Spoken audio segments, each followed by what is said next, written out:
Hello viewers, এএমআইটি take বিডির পক্ষ থেকে আপনাদেরকে জানাই আসসালামু আলাইকুম।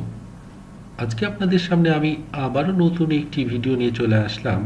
আজকের প্রিন্টারের মডেল এইচপি ইঙ্কট্যাঙ্ক 419। আর আজকের বিষয় হলো এই প্রিন্টারটির আপনি কিভাবে স্ক্যানার ইউনিটটি রিপ্লেস করবেন সেটা আজকে দেখাবো। তো ভিউয়ার্স, আমার ভিডিওটি যদি আপনাদের কাজে এসে থাকে অবশ্যই আমার চ্যানেলটি সাবস্ক্রাইব করে রাখুন এবং পাশে থাকা বেল আইকনটি বাজিয়ে রাখুন যাতে পরবর্তী নতুন নতুন ভিডিওগুলো পৌঁছে যায় সবার আগে আপনার কাছে।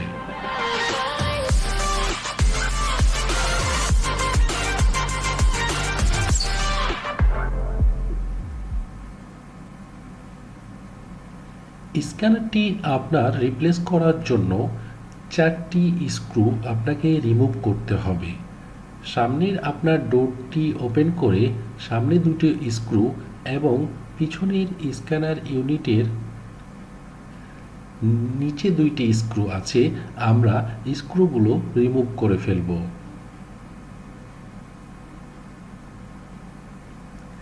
এই স্ক্রুগুলো খুলতে আপনার স্ক্রু ড্রাইভার T10 প্রয়োজন পড়বে।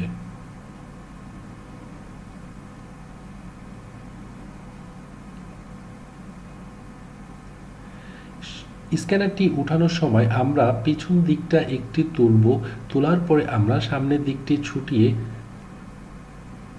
একটু সতর্কভাবে স্ক্যানারটি উঠানোর চেষ্টা করব যেন ভিতরের রিবনটা আপনার ছিঁড়ে চলে না আসে। সেই ক্ষেত্রে আমরা সামনের ডালাটি উপর করে আগে স্ক্যানারের আপনার কানেক্টরগুলো মানে রিবনগুলো আমরা ডিসকানেক্ট করে নেব। এভাবে আমরা স্ক্যানারটি খুলে ফেলব। রিপ্লেস। এবার আমরা নতুন স্ক্যানারটি আমরা এইখানে রিপ্লেস করব। নিয়ম হলো সামনের দিকটি উপর উঁচু করে আপনার আগে রিবনগুলো কানেক্ট করে নিব।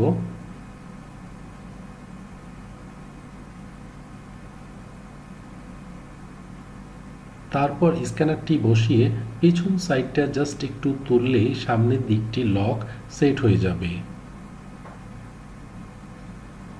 এবার আমরা 4টা স্ক্রু এবার লাগিয়ে দিব। তো ভিউয়ার্স, এভাবে আমরা HP ink tank 419, HP ink tank 319, HP ink tank 415, HP ink tank 315 প্রিন্টারের স্ক্যানার ইউনিট রিপ্লেস করতে পারবো। তো ভিউয়ার্স, ভিডিওটি যদি আপনাদের ভালো লেগে থাকে অবশ্যই লাইক, শেয়ার, কমেন্টস করে আমাদের সাথেই থাকবেন। আজ এই পর্যন্ত। দেখা হবে অন্য কোনো ভিডিও নিয়ে, অন্য কোনো প্রিন্টারের মডেল নিয়ে, অন্য কোনো বিষয় নিয়ে। আশা করি ততক্ষণ পর্যন্ত ভালো থাকবেন।